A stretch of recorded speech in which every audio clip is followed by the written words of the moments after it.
Entonces, primero pedirles disculpas porque esto ha sido un medio atraco. Estamos pendientes de terminar de cerrar la agenda con el Ayuntamiento del Cabildo y con, vamos a decir, una ONG. Y entonces ha sido así como muy precipitado. Segundo, parto de una idea, que es que actualmente tenemos una muy mala, esto es autocrítica, una muy mala política de comunicación de la acción de gobierno que estamos desarrollando, pero muy mala política de comunicación. Porque estamos trabajando mucho e intensamente, estamos además sufriendo, vamos a decir, entre comillas, agresiones por parte de determinados sectores por aquello que estamos haciendo y que pues no agrada a algunos sectores lo que estamos haciendo. Sí debo comenzar por decir esta figura del comisionado, porque además es poco conocida, tiene muy poca presencia mediática y aspira a seguir teniendo poca presencia mediática. Esto del comisionado de inclusión y lucha contra la pobreza resulta que nace del pacto entre Coalición Canaria y el Partido Socialista Canario PSOE a propuesta de la parte socialista. Porque los indicadores de empleo, de precarización de las condiciones laborales, de pobreza y riesgo de exclusión en Canarias, así parecía aconsejarlo.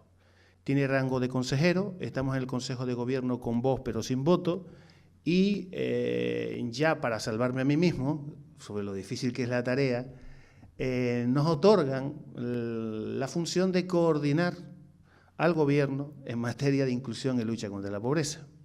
Es decir, que tenemos que desarrollar estrategias comunes. Y eso pues, entraña sus dificultades porque además los que hemos pasado por lo local, yo vengo del Ayuntamiento de Las Palmas durante unos años, es más fácil coordinarse en lo local que coordinarse según va subiendo de escalas porque las áreas están más lejos, hasta físicamente, ¿no? Bien, hoy lo que me habían dicho o sugerido que planteara aquí es precisamente explicar un poco lo que se está haciendo desde el Gobierno contra esta situación que estamos padeciendo de precarización laboral, de pobreza y exclusión. Y voy a utilizar el PowerPoint, entre otras cosas, porque me va a servir de guión. Me desviaré en más de una ocasión, me pueden cortar el rollo cada vez que quieran porque tiendo quizás a explicar en demasía. Y pues rápidamente esbozarle unos datos que los verán ahí. Estos datos que hablan de la población en riesgo de pobreza y exclusión los pongo o los ponemos para sustentar parte del discurso, que es que si nosotros vemos el último valor publicado, que es el del 2015, se publicó a mediados de este año en curso por el INE, nos da un valor muy próximo a años anteriores, incluso, no sé si les está saliendo, que si los comparamos con la época de bonanza económica, debe estar apareciendo por ahí, sí, del 99 o del 2005, resulta que tenemos valores similares a los momentos de bonanza económica a nivel global y a nivel europeo y a nivel local.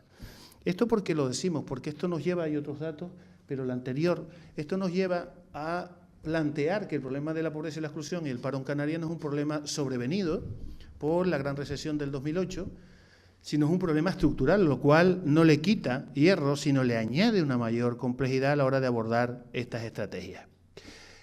Por ahí algún dato más, el saldo medio, es decir, nosotros encargamos con independencia de los datos oficiales, creíamos necesario encargar un estudio a las universidades canarias sobre la medida real de la pobreza y la exclusión.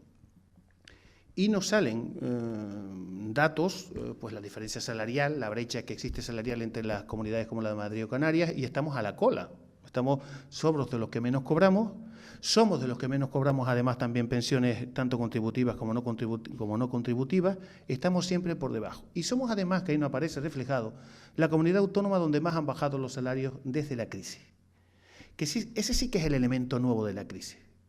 El elemento nuevo que trae la crisis con respecto a situaciones de paro, desempleo y pobreza de años anteriores. Que es que se ha producido una precarización de las condiciones laborales en general, con jornadas partidas, pero además también una precarización salarial. Tal es así que este dato lo comentábamos el otro día en Bruselas, porque quiero advertir, paréntesis, de que en Bruselas hace 15 días lo que nos decían es que para construir el pilar europeo hay que flexibilizar el mercado de trabajo, 1, y 2, revisar el sistema de prestaciones sociales. Cuando preguntamos allí, había unos 300 españoles con las autoridades europeas, que qué significaba flexibilizar, hacia dónde se iba a hacer lo mismo que estaba pasando ahora, que había pasado en los últimos años en España, y qué significaba revisar el sistema de prestaciones sociales, no nos respondieron. Con lo cual, nosotros, los socialistas, que tenemos la trayectoria de defender las prestaciones sociales como un mecanismo de corrección de desigualdades, ya entendemos qué significa. Es decir, que Bruselas va a seguir por el eje de la austeridad, de flexibilizar, de cargar la crisis a los empleados y a los trabajadores. Le decía que uno de los datos más alarmantes que salía del estudio, ahí siguen saliendo datos y yo voy por mi cuenta, es que en Canarias del 2007, inicio casi de la crisis, de la actual recesión económica, la gran recesión como la denominan los teóricos, al 2015, el percentil más bajo, es decir, el 10% de las que representan las rentas más bajas de la comunidad, su salario, su renta familiar le bajó un 37%. Un 37%. Situémonos los que estamos aquí ahora mismo y apliquémonos, cobremos lo que cobremos, sea mucho, sea poco, sea nada no podemos aplicar un descenso en nuestros ingresos del 37%. Y eso indudablemente es de lo que sí se aprecia además a nivel de calle con las ONG. A las ONG hay un beneficiario nuevo que antes no acudía, que es el precariado. Es decir, son aquellos que teniendo empleo, su salario, voy a hablar aquí de un sector muy conocido como es el de la seguridad, su salario ha bajado de 1.300, 1.400 euros en mano, en algunos contratos, a cobrar 700 o 800 euros. Eso te coge con un hijo. Y en un momento que tienes un proyecto familiar y, como dirían en mi tierra, te desfondan. Por lo tanto, están hipotecando la capacidad de desarrollo futuro. Y ese perfil sí que es nuevo, el del precariado. Por lo tanto, hay un amplio sector que hay que considerar que son aquellos que teniendo trabajo, ya el trabajo no es ninguna garantía de que esté fuera del riesgo de exclusión o de pobreza. A ver, señalo en rojo, hay un grupo que son las 10.000 personas sin hogar, que parece, digo que parece, ahora estamos haciendo un recuento real con los 88 ayuntamientos que estamos terminando, porque teníamos datos muy dispares que nos daban las ONG, depende a quién llamara. Te podía hablar de 3.000, de 4.000 en Canarias, y todos los años sale el dato, pero no hay ningún dato cuantificado, y parece que el número puede estar en torno a los 2.000, que son también un problema específico de exclusión. Los datos del desempleo, que son los que pongo ahí, son los recientes de la EPA y tanto de la EPA como del paro registrado del SEPE, ya son de todos conocidos, tenemos muchos puntos por encima del conjunto de lo que es el conjunto del país.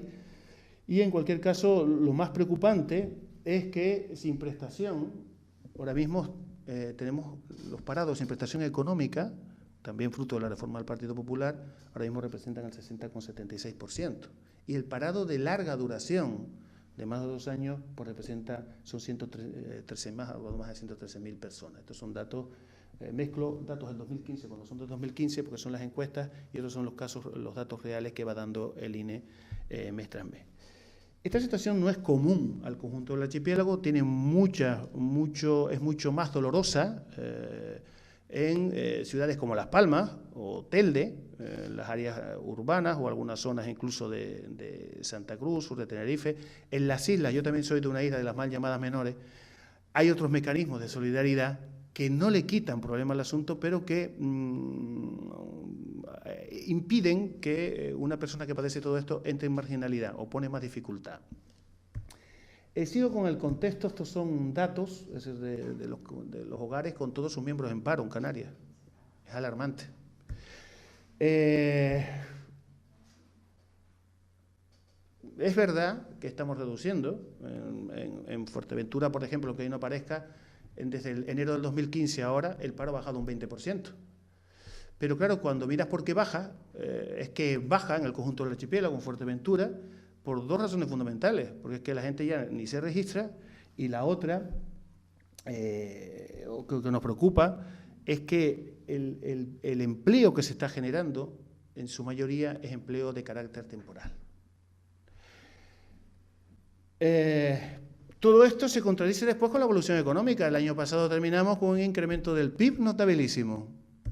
Vamos a llegar a final de año probablemente a 14 millones de turistas. Fuerteventura ha tenido un incremento de enero ahora del 12% de entradas en el aeropuerto. Todos los datos dicen que estamos mejor que nunca. Y nos preocupa, además, que los sectores empresariales, algunos sí son más conscientes, pero otros, yo creo que no acabamos de entender, ni siquiera los sectores empresariales ni nosotros, que esto es un tema coyuntural que tiene que ver mucho con la crisis en Oriente Próximo, el que estén llegando aquí más cruceros, y no tiene que ver tanto con que hayamos aumentado la calidad. Y por lo tanto, si por casualidad en algún momento llegarán que se pacifiquen las zonas que están ahora en conflicto, estaremos preparando el futuro cuando se produzca, como en otros contextos, en otras coyunturas, el descenso de visitantes. En cualquier caso, lo pongo aquí, porque ese aumento de renta y de beneficio empresarial no está llegando a la calle. Y quien diga lo contrario, miente, no está llegando a la calle. En un momento en que estamos batiendo todos los récords de afluencia turística, en que se produce un incremento del PIB, la pregunta es ¿quién se lo queda donde está o dónde se va? Esto es el resultado, lo que vemos aquí al final, con ese crecimiento económico, con el incremento de casi 14 millones o 14 millones que vamos a llegar en este año batiendo todos los récords. Esos son los datos que dan las estadísticas, ¿no? El 28,5% de los canarios está en situación de pobreza, y en riesgo de exclusión el 37,9%. El riesgo de exclusión mide otras cosas que no tienen que ver tanto con la capacidad y la gestión económica. Y tiene un carácter estructural. Pongo los datos anteriores para que entren en contradicción. Si tenemos una época de bonanza económica, sin embargo, no se traduce abajo. Algunos de los elementos que nos dan las dos universidades canarias en el estudio que le encargamos, de manera sucinta, es un informe de casi 400 folios, es muy difícil hacer un resumen, pero son cosas que casi todos sabemos, ¿no? Que el desempleo en Canarias es crónico, tiene carácter estructural, que hay falta de diversificación económica, estamos poniendo desde hace años todos los huevos en la misma cesta, que los salarios son los más bajos de España, y los salarios los paga alguien.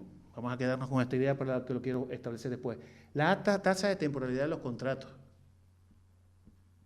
Con una tasa de temporalidad tan alta de los contratos no se puede generar un proyecto de familia, y lo que estamos haciendo es exportar jóvenes formados.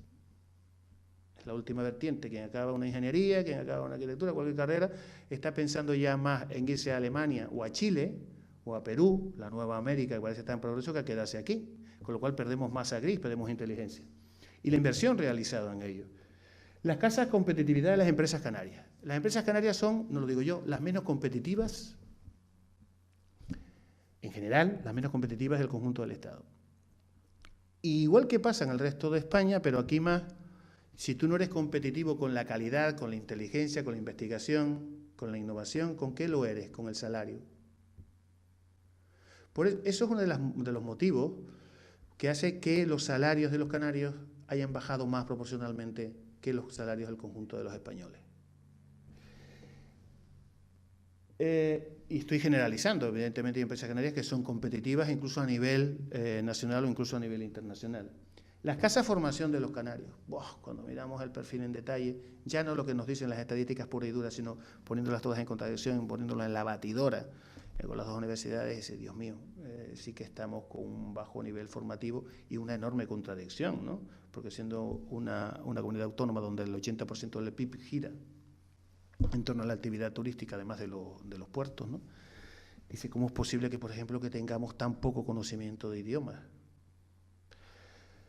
La financiación autonómica, lo reconoce el propio ministerio, somos los peor financiados del conjunto de las comunidades autónomas, y la injusta distribución de los beneficios y del esfuerzo fiscal. Yo me sigo preguntando por qué, como ustedes saben, hay un tramo del IRPF que es de la comunidad autónoma, y yo me sigo preguntando por qué en Canarias, creo que es a partir del 90.000, se acaba el último tramo. Otras comunidades autónomas siguen estableciendo más tramos de tal manera que el que tiene rentas mayores sigue creciendo la escalera, ¿no? El escalón.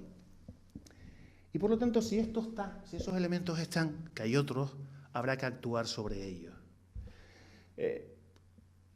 Hay esa frase que pongo por ahí, es decir, tenemos que tener nuevas estrategias.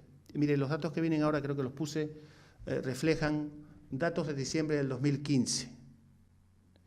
Que quédense con el número final. Canarias, 2.120.000 habitantes, me puedo equivocar más o menos, una población activa de 1.010.000.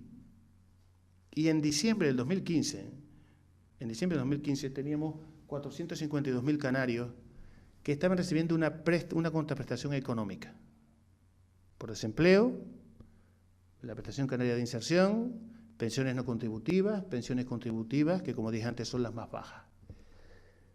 Si esto lo mezclo con la proyección demográfica que ha hecho el INE, que la hizo la semana pasada o hace 2 semanas, nos dice que en el 2031, y generalmente las series históricas del INE en la proyección demográfica, en la proyección de futuro no se equivoca, no se ha equivocado.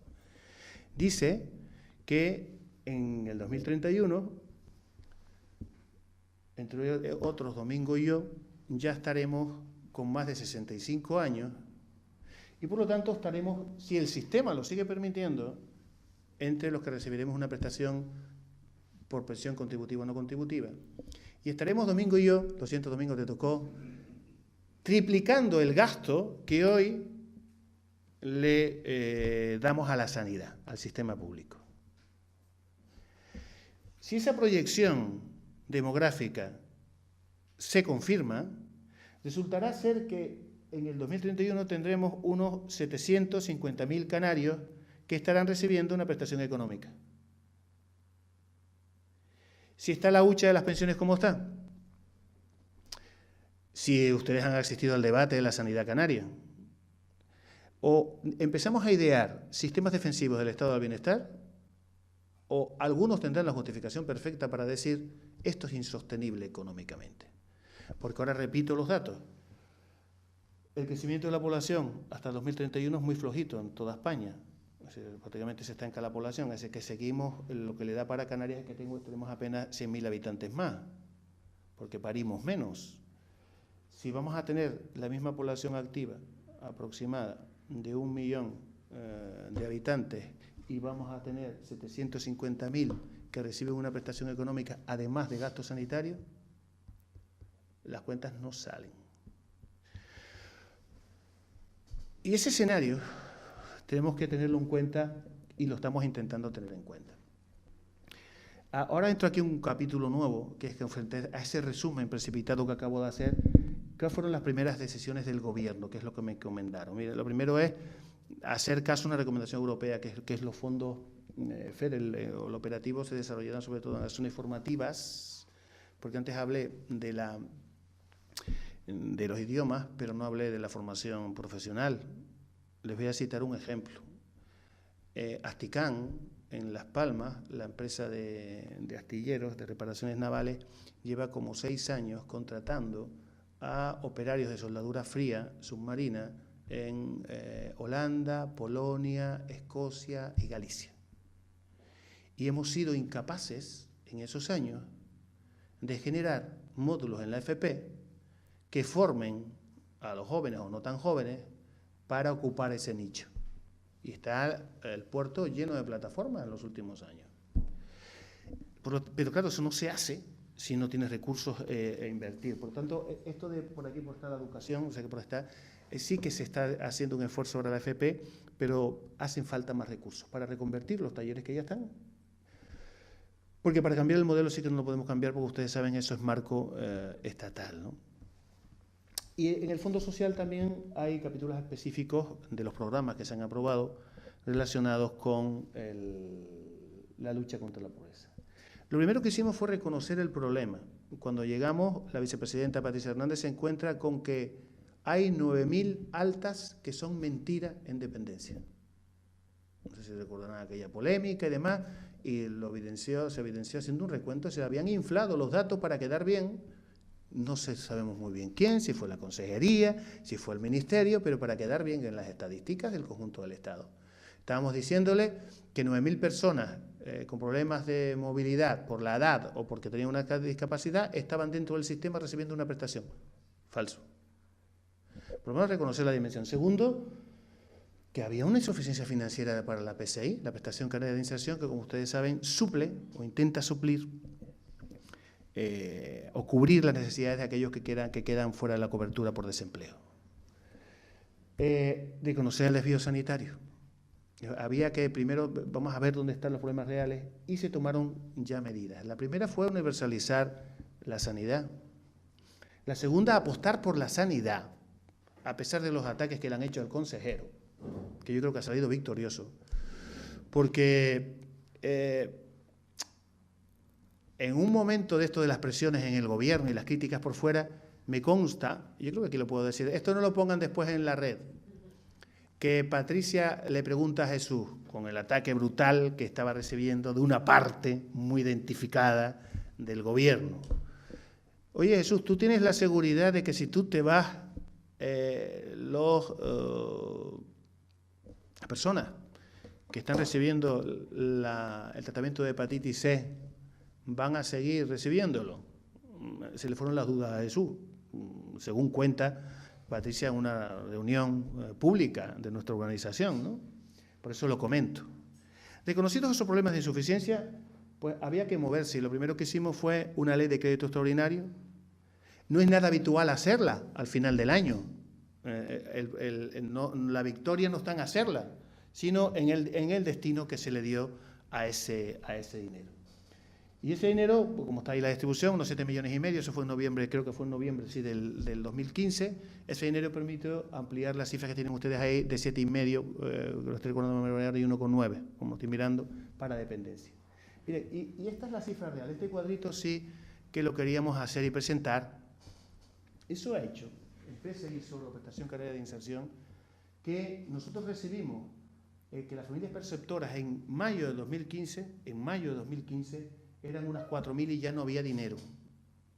Llegamos al final a 12.135 unidades nóminas, que con los números de beneficiarios son unos 24.191 canarios, que pudieron tener una ayuda. ¿Y saben cómo se reflejó? Nosotros tuvimos que coordinar en el comisionado un trabajo sobre pobreza energética y una estrategia en las que integramos un grupo, varias consejerías de trabajo, y además nos nutríamos de los datos que nos daban las operadoras. Pues saben que en las operadoras se produjo justo en el mes de enero, febrero, fíjate la relevancia de una ayuda de esta naturaleza, que redujeron los avisos de corte en un 16%. Y la única razón, y más después de Navidad, que generalmente gastamos más, ¿no? Y la única razón objetiva que lo justifica es la subida de las prestaciones por PSI. Con todo este dinero era insuficiente. Y en dependencia, con este dinero lo tuvimos, qué triste, que emplear en pagar a los herederos de las personas que, habiéndose reconocido el derecho, ya habían muerto. Si el sistema llegaba tarde. Ya nos planteamos en el presupuesto del 2016. Y esto es una medida que ha pasado desapercibida para muchos ayuntamientos y que para nosotros es neurálgica. Yo vengo del municipalismo, El Fondo Canario de Financiación Municipal es un fondo, como ustedes bien saben, que son pocas las comunidades autónomas que lo tienen en el País Vasco, y nosotros creo que son las únicas. Es decir, que destinan recursos propios a un fondo de apoyo a los ayuntamientos. En Canarias, en el presupuesto del 2016, este año son 226 millones. Esos 226 millones se dividían en dos bloques. Siempre se han dividido en dos. Uno primero y otro segundo, al 50%, que lo que hacen es ponerle condiciones para la ejecución. Y con el control del gasto, con la ley de armonización del Partido Popular y demás, el gobierno de Canarias lo que venía es poniendo condiciones, primero pago a proveedores, segundo capítulo 1, bueno. Pues hicimos una medida que es esta, que era permitir que los ayuntamientos pudieran usar ese 50% del fondo, 113 millones de euros, para los ayuntamientos, para ayudas de emergencia. Yo me he sorprendido porque cuando me he reunido con ayuntamiento que viene a demandar esfuerzo, oye, ¿tú sabes que tienes un aumento de disponibilidad? 113 millones que se distribuyen por los criterios establecidos por la FECAM y el Gobierno de Canarias en función de la población. Entonces, es pasta, ¿vale? Es decir, pero esto es una ayuda importante que este año, en el borrador que aprobamos el jueves pasado en el Consejo de Gobierno para elevar al Parlamento, sigue igual. Digo, para aquellos que estemos en el mundo municipal, que seamos conscientes que hay un recurso que si está saneado, y les digo que la mayoría de los ayuntamientos en Canarias ya están saneados, hay que empezar a decirle a los compañeros de Hacienda o tomar conciencia que hay un recurso ahí para ayudas de emergencia, para ayudas sociales, para la gente que la está pasando canuta. Y aquí hago también una crítica. En su momento, cuando se hizo la ley de reparto, digamos, del REF, en el 2003, algunos criticamos en el seno del partido que era una mala ley, casi me matan, porque planteábamos que los ayuntamientos y el Gobierno de Canarias estaban mal financiados y que los cabildos estaban hiperfinanciados. El tiempo, por desgracia, me ha dado la razón. Todos los cabildos de Canarias han tenido superávit en el 2016, una cosa inexplicable en época de crisis. El de Gran Canaria y Tenerife, bueno, el de Gran Canaria, prestándole dinero al Gobierno de Canarias para que haga el tramo de la circunvalación. El de Tenerife, diciendo que lo hace para después meterse con Ornella. ¿Vale? Y el de Fuerteventura, según creo que le entendía el propio presidente, le sobraron el año pasado, ya no sé si me dijo el año pasado o le van a sobrar este año 16 millones, pero bueno, ahí están las cuentas. Eso no se recibe en un momento de crisis. Y después te planteas, y dices, bueno, pues si hay un disparate en el centro de mayores de Casilla del Ángel que gestionan los cabildos, los centros de dependencia, ¿cómo es posible que sobre esa pasta, no? Es una contradicción tremenda. Y esto me detengo aquí porque es un recurso importante, y que, insisto, que ha pasado desapercibido. En el 2016, el incremento del presupuesto fue mayor, pero después de lo que destinas a deuda y demás, el real fueron 126 millones de euros. Y una cosa que ha cabreado mucho, pero que es así, es que las partes del PSOE se llevaron la mayoría. O incluido una que nos del PSOE, pero que nosotros queremos mucho, que es educación. Al final, de esos 126 millones, 84, casi 88 millones se fueron para políticas de bienestar social. Y eso es una apuesta dura y que no hemos sabido defender, por eso comenzaba con la autocrítica, porque somos muy malos comunicando, somos pésimos. Pero es que eso nos permitió que al final, comparándonos con el año anterior, la PSI prácticamente se hubiera duplicado, comparándonos con el mismo mes. Después a final de año los datos son mucho más altos. O dar 3.000 altas en dependencia. Hasta septiembre de este año, 3.000. Plan extraordinario de empleo social, que lo hemos vendido muy poco. Pactado con la FECAN. El empleo social va para las rentas más bajas y los perfiles de más baja por formación, que es un sector importante. Plan Canario de Emergencia Social, que se firmó ayer, con aumento de la financiación del Gobierno de Canarias, CAISA y FECAN. Destinado a ayudas, su trámite es mucho más fácil, destinado a ayudas de emergencia. Corte del recibo del agua, corte del recibo de la luz. Y el FEDECAN, el ICTE, la segunda parte del ICTE, que todos parecen olvidar que la primera parte del ICTE la cedió José Luis Rodríguez Zapatero. Parece que ahora estamos descubriendo que el ICTE se ha cedido ahora. No. Esta es la segunda mitad, ¿vale? Y yo soy muy crítico con la distribución, porque vinculado a lo que les decía antes, del incremento de los viejos, vamos a hacer 500.000 de viejos en Canarias a partir del 2031, pues lo interesante sería estar previendo, además, la construcción de centros sociosanitarios, ¿no? En Gran Canaria hay una fuerte demanda. Aquí habría que rehacerlo nuevo, si ustedes no me corrigen. Pues le estamos diciendo a los ayuntamientos y a los cabildos que presenten proyectos, y hablo de mi pueblo, yo soy un pueblo chico, ¿no?, de 5.000 habitantes. Y el fin de semana pasado estuve por allí y me encuentro con que están haciendo que el proyecto que van a presentar al ICTE va a ser un aparcamiento. ¿Un aparcamiento para quién? Es la primera pregunta. Y esas cosas pasan cuando estamos en una situación que hay sectores de riesgo, por eso ponía todos esos datos de antes, ¿no? Bueno, están los 32 millones para empleo y de alguna manera está claro que la obra pública, si es verdad que activa generación de empleo inmediato, ¿no? Pero algunos defendemos o hemos defendido que aparte de la obra pública, también es una obra pública los centros sociosanitarios y son generadores de empleo también porque generan empleo de carácter social, de carácter médico, de carácter asistencial y es futuro de los pocos futuros profesionales que hay.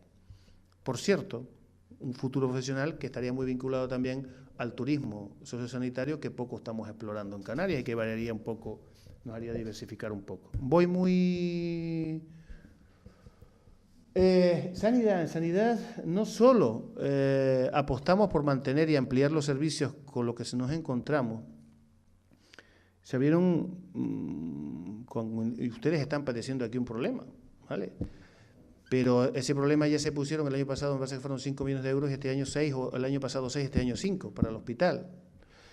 Y parece como si el problema lo hubiésemos generado nosotros ahora de repente, ¿no? Y estamos en la solución. Pero en sanidad se hizo también con el crédito extraordinario una apuesta para cubrir el déficit del año pasado, que no está el déficit, sino cuando tú no presupuestas una cosa con las necesidades reales, está claro que cuando llegan los 3 últimos meses del ejercicio tienes que cubrirlo. Y que si alguien piensa, como ha pensado y ha dicho por ahí en los medios de comunicación, que sanidad se puede gestionar como se puede gestionar obra pública, que también hay problemas de cimentación y todo lo que tú quieras que pueden ser sobrevenidos, pero ojo, sanidad. Si te viene una epidemia de gripes con más intensidad que otra, si te viene una vacunación nueva, como fue el caso de la vacuna del tratamiento de la hepatitis 6, que cuesta 36 millones de euros y que lo vamos a seguir pagando mientras estemos nosotros. Por lo tanto, se han cubrido los déficits de sanidad, como se ha cubierto el de este año también, a pesar de todo lo que la guerra que hubo por ahí.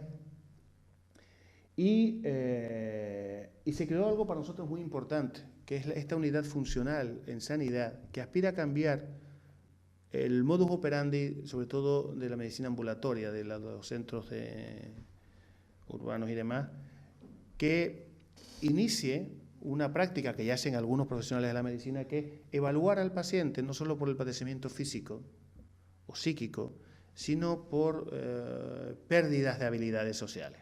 Detectar y desviar a otros recursos como pueden ser los trabajadores sociales, sectores sociosanitarios y demás.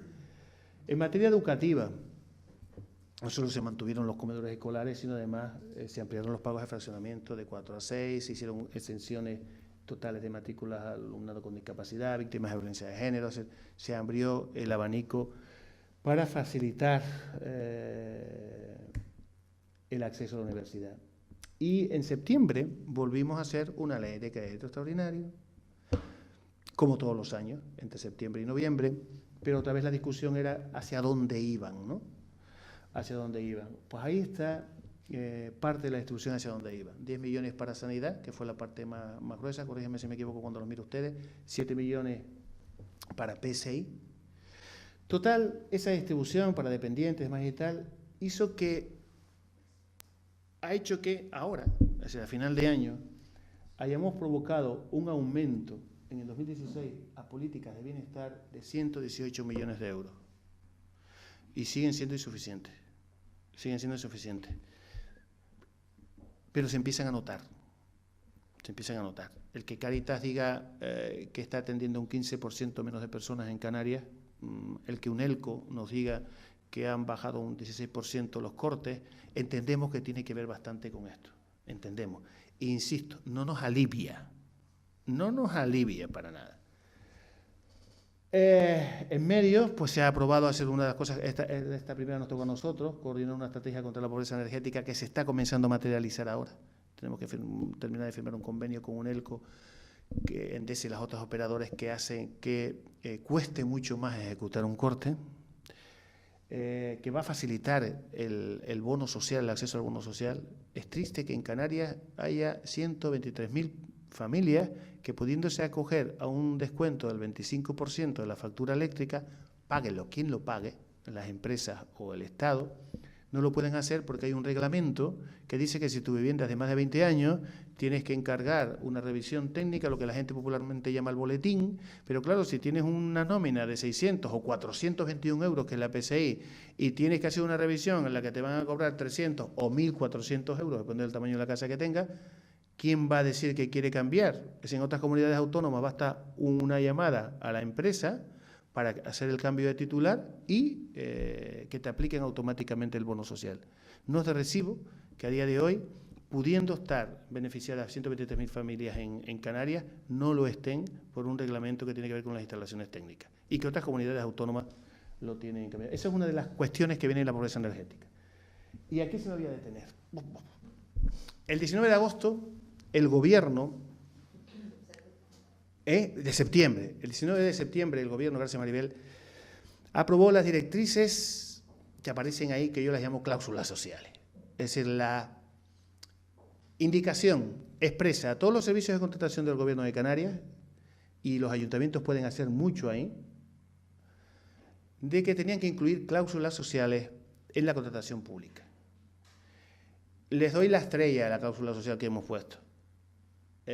Como decía antes, y todos sabemos, la reforma laboral permitió que los empresarios no se acogieran al convenio colectivo, sino que pudieran irse al convenio de empresa negociando directamente con sus trabajadores. La cercanía ha generado que se produzca un descenso de los salarios en España, particularmente en Canarias. Una de las cláusulas que hemos puesto como obligatoria es que en todos los contratos de las administraciones públicas canarias, me refiero a la comunidad autónoma, no lo podemos obligar ni a los ayuntamientos ni a los cabildos, pero hoy se la entregamos al ayuntamiento a través de la concejala Selene, ¿no?, de Políticas Sociales, y en el cabildo, una de las que planteamos es que se le otorgarán, el que hace el pliego de condiciones, el jefe de servicio, tiene la obligación de establecer entre 5 y 15 puntos para la adjudicación del contrato, sea de obra, de adquisición de bienes y servicios, de la naturaleza que sea, a aquella empresa que se comprometa a respetar el salario establecido en el convenio colectivo, a no ser que el de empresa sea mejor. Esa cláusula, si se pone, puede suponer el que quien esté ganando 700 o 800 euros, como decía antes, utilizando el mismo ejemplo, vuelva a recuperar los 1.300 euros. No podemos seguir permitiendo que compitan, que la competencia entre las empresas no sea por nuevas tecnologías e innovación, sino que sea a base de competir con los salarios. Y convencidos además de que eso es bueno para el tejido empresarial, porque en sí mismo generará un aumento del consumo. Y el aumento del consumo será aumento de actividad productiva. Esas cláusulas ya se están redactando en los pliegos actualmente. Teníamos un montón de resistencia, nos los pedían un montón de ONG y un montón de colectivos, y ya nos decían que en mandatos anteriores no salían. Además era una propuesta conjunta a varias consejerías. Pues ha salido, están ahí. Y está impidiendo que la propia Administración Autonómica pueda hacer contratos de limpieza, no voy a decir cuáles, para determinados sectores, donde decían que una señora es capaz por 450 euros, de eso se derivaba la aplicación de contratos públicos, trabajando 3 horas en La Laguna, en Tenerife, y por la tarde otras 3 horas en Güímar. Hablo de un caso real, ¿eh? Ahí no hay conciliación familiar. Entonces, estas cláusulas sociales tienen cláusulas de calidad de empleo, de mejora de los salarios, y se están aplicando ya en el Gobierno de Canarias. Yo invito a todos los responsables públicos que estén aquí a que empiecen a aplicarlas en los contratos. Cuando empezamos a redactarlas en el Consejo de Gobierno, llevamos un esbozo, algunos consejeros dijeron, no desvelo el secreto del Consejo de Gobierno, eso encarece. Y entonces nos propusimos reunirnos con los jefes de contratación para que nos demostraran por qué encarecía. Y lo hicimos con muchos, con muchas, sobre todo porque la mayoría eran mujeres. Les fuimos convenciendo de que no encarecía la adjudicación. Las empresas pueden competir con el metro cúbico de hormigón, con las mejoras, con lo que no deben competir nunca es con el salario digno. Por lo tanto, y como le decíamos a algunos, no me digas tú que cuando tú estás redactando un pliego de condiciones de la Consejería X, de lo que fuera, estás pensando en que el trabajador tenga que cobrar menos, que esa es la base de la adjudicación. O sea, hemos demostrado que no encarece. Y si alguno de ustedes tiene responsabilidad pública, les invitamos a que la apliquen y que además nos llamen si tienen dudas. Proyecto de ley del tercer sector. Esto está junto con la de servicios sociales, que decirles que está consensuado. La virtud, me decía alguien hoy aquí, dice, menos mal, después de 8 años intentando hacer una nueva ley de servicios sociales, ya tenemos en el Parlamento un proyecto de ley. Pues le digo que va a ser aprobada porque tiene 300 incorporaciones sobre el texto original que planteó Patricia. Se discutió en 5 grupos de trabajo. Y entre ellos estaba la FECAN, estaba la FECAI, estaban las ONG, todo el tercer sector, y de ellos, de todos esos sectores, hay unas 300 propuestas aceptadas. Por lo tanto, si no va a haber disputa con los cabildos, ni con los ayuntamientos, ni con las ONG, debe salir con el mayor consenso posible del Parlamento. Una tensión de ese modelo se ha evidenciado aquí, pero también les digo otra vez, haciendo autocrítica, qué malos somos, la marca nuestra como comunicadora. Miren, el borrador de la ley, bueno, quien les habla ha ejercido, para darme autoridad, ahora sí, ha ejercido en la vida privada haciendo algo de planeamiento. Y he sido durante 4 años concejal, entre otras áreas, de urbanismo del Ayuntamiento de Las Palmas, que por cierto es de las pocas que tiene actualizado el planeamiento, y algo tenemos que ver en eso. En la ejecutiva regional, que estabas tú, donde todo el mundo hablaba 20 minutos y a los miembros del gobierno nos dejaban hablar 5, yo dije algo y nadie me contradijo, que es que estaba hablando un montón de gente que se posicionaba radicalmente en contra de la ley del suelo, sin habérsela leído, y otros por los titulares que se generaban concediendo la autoridad intelectual en esta materia a gente que no la tenía. Creo que dije algo así. O no me hicieron caso, que es lo más probable, o no se atrevieron a rebatirlo, porque yo sí me las he leído, porque me las he leído por mi trayectoria vital, por eso lo decía. ¿Dime? Ah, vale. Y digo todo esto porque es verdad que el borrador era infumable. Tal es así que a mí Evaristo Quintana al hacer me preguntaba, cuando salió el primer borrador, ¿usted respalda esta ley? Y yo dije, no. Pero es un pacto. Y miren, todavía hay algunos de los nuestros que dicen que desaparece la CODMAC. No. Con el texto que aprobamos el 4 o el 5 de agosto, no me acuerdo, el Consejo de Gobierno, logramos, gracias entre otras a Ornella, a sus ovarios o a sus capacidades, logramos que se mantuviera la CODMAC con otro nombre, pero es un órgano colegiado de la Administración Autonómica que tiene que hacer un informe preceptivo y vinculante. Lo que hace la CODMAC. Nos queda que la evaluación ambiental estratégica, en lugar de hacerla los propios ayuntamientos o el Cabildo en su planeamiento insular, la haga un órgano distinto. Y estamos convencidos, gracias a otro majorero, entre otros, sin que se consientan ustedes, porque le va a tocar a él un poco, que es el portavoz, el Antonio Hernando de... No, mejor que Antonio Hernando. Iñaki, le digo esto a Antonio Hernando porque anoche vacilaba con él con esa materia, ¿no? Que dice, habla bien del portavoz, y yo le preguntaba, ¿de quién? ¿De Antonio Hernando? Le va a tocar, pero estamos convencidos que también van a ceder ahí. ¿Y qué es lo que queda con respecto a la legislación anterior, el gran diferencial? Porque hay aspectos en los que mejora. Se mejora en los procedimientos, en los tiempos de redacción y aprobación, y eso hace falta. Nos queda el uso complementario de los suelos, el uso turístico complementario en los suelos rústicos. Y estoy convencido que eso va a salir bien también. El segundo que les decía, la evaluación ambiental estratégica, seguro va a salir bien. El otro tenemos que seguir tensando y negociando. Pero digo todo esto porque hemos avanzado muchísimo con respecto al texto original, que no era el nuestro, que era de parte. Y como vino de parte, hubo que seguirlo vistiendo del color rojo que preside nuestra organización, por lo menos lo sigue presidiendo. ¿Vale? Presupuesto del 2017. Básicamente, esto yo, insisto, no es una victoria, porque hay sectores de coalición que defienden estos incrementos. Miren las áreas que incrementan, ¿no? Más de 42 millones de educación. Nos da igual que en las gestiones. ¿Vale? No me dio tiempo pasarlo porque es el cuadro que tenemos lo tenemos en PDF y demás del gobierno. En sanidad 75,8 y es insuficiente. Seguramente, con toda seguridad, habrá que hacer una nueva ley de crédito extraordinario a final de año y con las economías que se puedan incorporar, seguirla dotando. Pero nos negamos a recortar servicios y creo que el debate de sanidad también, Jesús, como un jabato, al final lo que consiguió, porque todo el mundo sabe que tenemos 400 millones menos que hace 7 años, con más prestaciones.